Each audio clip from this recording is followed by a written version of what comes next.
right. Now, almost ran into the screen. Oh well, I'm still an Indian nerd at heart. Well, where was I? Oh, I know. We're going to actually change the channel in a second. Make sure you check this stuff out. There is a fellow named Jerry Monroe Eagle Feather. He is he's founded something called the B'nai tribe, which stands for Black Indian Nation. I'm going to pull him up. So these are the Black Indian nations. And there's a cool video of their, what do you want to call it? Their powwow. Now accepting applications to enroll in our nation. Wow. So you can see that there's a good mixture of Black and Indian here. And they do get a lot of flack because you can pretty much enroll, anybody can. They get a lot of flack being called pretendians, but I don't want to mess with them too much. There we go. Right, I was talking about this, and I was telling you that the importance of why this is a problem and who is doing it in a good, kind, and respectful way versus who are they're just doing, they're stealing, they're culture vultures. I was also mentioning that the Black Indians and other people who don't have real status as Indians oftentimes fall into that trap. That's what I was focusing. And I also wanted to tell you something that's not on our lesson plan called the era of shame. What does that mean? Natives who live in the cities, urban Indians, know all too well what this is all about. The era of shame was probably a time in the 30s all the way up to the 60s where it was considered a shameful thing to be a Native American. They were even considered lower than the lowest of the low people, the lowest man on the totem pole, pardon the pun. And sort of like the untouchables of India Indians, the Dalit people. And to escape that, what a lot of natives did, I said before, they moved to the city, got jobs, and passed, P-A-S-S-E-D. That is a term you need to know. They passed for other races. Some pretended to be Black. Some actually intermarried into Black families. Some pretended to be Mexican. Some pretended to be Puerto Rican or Cuban or whatever they can get away with. Some pretended to be Chinese. Anything, because there's several reasons for this, as you all can already guess. One reason might be because, the government has a bad habit of stealing Indian kids away from their families and putting them in boarding schools and chopping off all their hair and never mind, we won't get into that too much. Or loss of job opportunities or relegation, being forced to stay on the reservations, which they were back in the old days. So the era of shame, you'll hear a lot of urban Indians talk about, well, my great-grandmother didn't want to be identified as an Indian, so she didn't let us or didn't let my family speak any Indian language because it was a shameful thing, or we tried to hide our Indian. That's why nobody ever talks about it.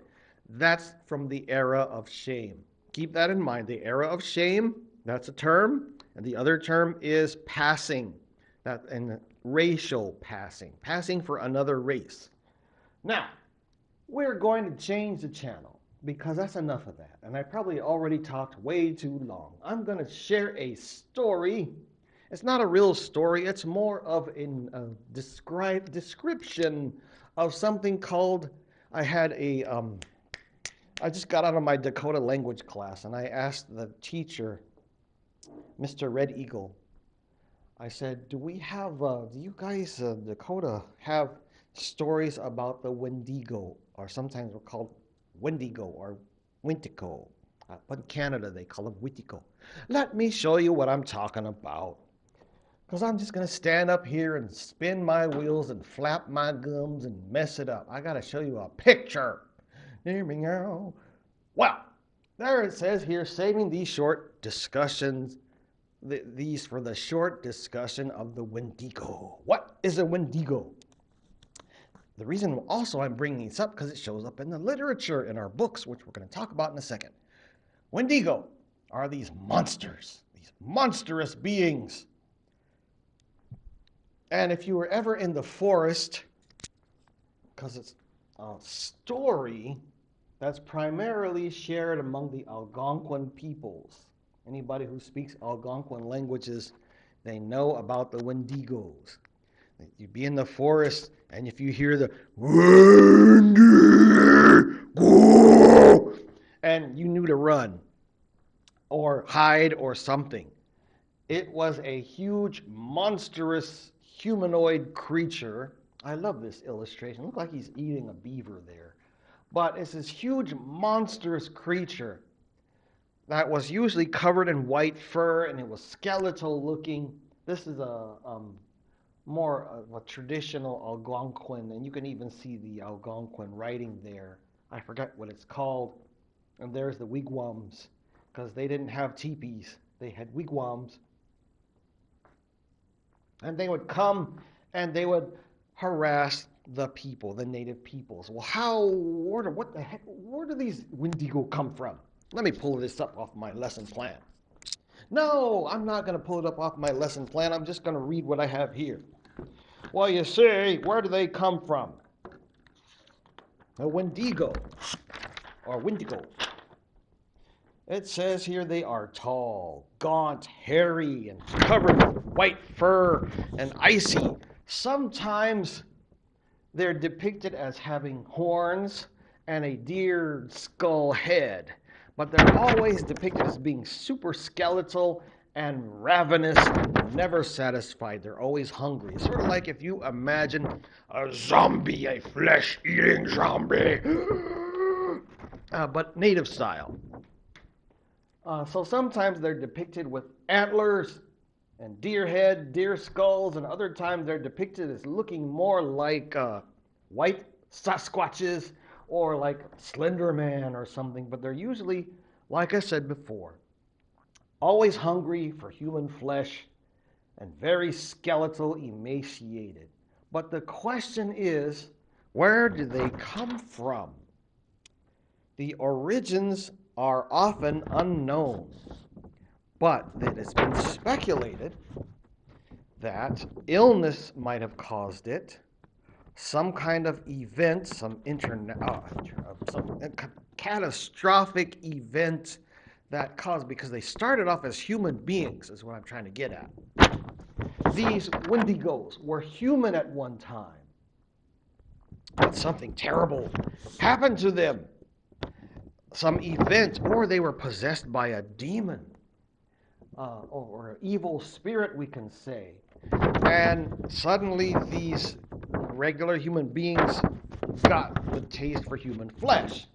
Sometimes it's caused by extreme hunger. Whereas, imagine you're in the Donner Party or something, and there's nothing to eat, and you're starving, and suddenly you turn Wendigo. That's a story. That is a long-held story. And the third way to make them, the third thing it says here is sorcery, which is the worst of the worst. And it's kind of hard to talk about this because it's kind of a taboo subject, but I know the stories because, grandparents and stuff like that.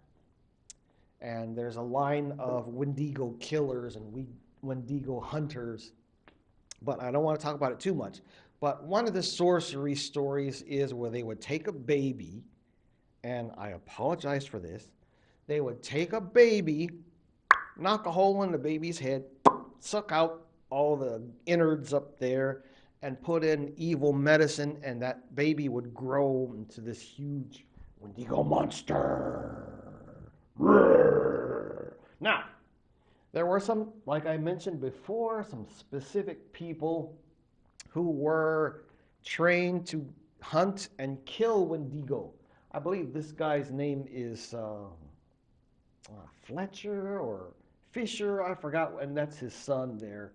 But he was up in Canada, and I think there's a story that he hunted and killed a Wendigo, and the Canadian government went after him because, when you kill a Wendigo, it either disappears or shrivels up, or it will die and turn back into the human form. And the Canadian government, oh, you killed a human, and they arrested him. They were going to hang him, but he escaped, and then he ended up killing himself. And that's his son. Wish I could remember the man's name. And this is just an AI generated picture of a Wendigo hunter.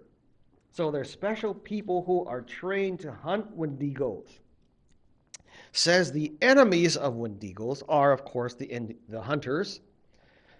They're also societies up north that are responsible for hunting, and they're like secret societies. That's why I'm trying to not step on too many toes and get into the taboos territory. The other thing about them is one of their enemies is Bigfoot. Yep, Bigfoot, Mr. Brown. They both have the same powers. Bigfoots can move faster than the human eye. And of course I can't, as can Wendigo. This is why if you hear Wendigo in the forest, you better hide, because you can't outrun them. However, if Bigfoot is around, Bigfoot, usually they will protect humans, and they will go after the Wendigo and beat the crap out of them. So, right. Another enemy of a Wendigo is a dishonored spirit that is trying to make good. Let's say that I did something bad in my life and I die, and I am dishonored and go to dishonored spirit land, but I want to make good and atone for my sins, and so I go and I hunt Wendigo. So reforming, is that a word? Yes, it is. Reforming spirits who are trying to become good, they can also go after Wendigo. So that's my story, and I'm sticking to it. Oh, I know there's something I forgot to tell you. Let me see how we're doing on time. 15 minutes and 38 seconds. We'll stop it right there. That's good enough. Keep in mind, we do have some homework. What is the homework? Let's pull it up, shall we? There it is. Let's shrink it down.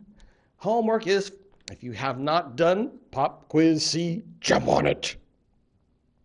Read excerpts from Darkness Calls, which is in our textbook. Read, listen, tell. It's a comic. There's actually some, I forget what they call that, a graphic novel or comics. Page 165. I'm not going to open it up because I'm running out of time anyway. Then there's something called Motanita Indian on page 170 and Republic of Tricksterism on page 172. It connects a little bit with some of the stuff that we've just been talking about today. And with that, I'm going to knock it off and hope you have a good rest of the week. Talk to you later. Bye-bye. Woo! 16 minutes and 38 seconds.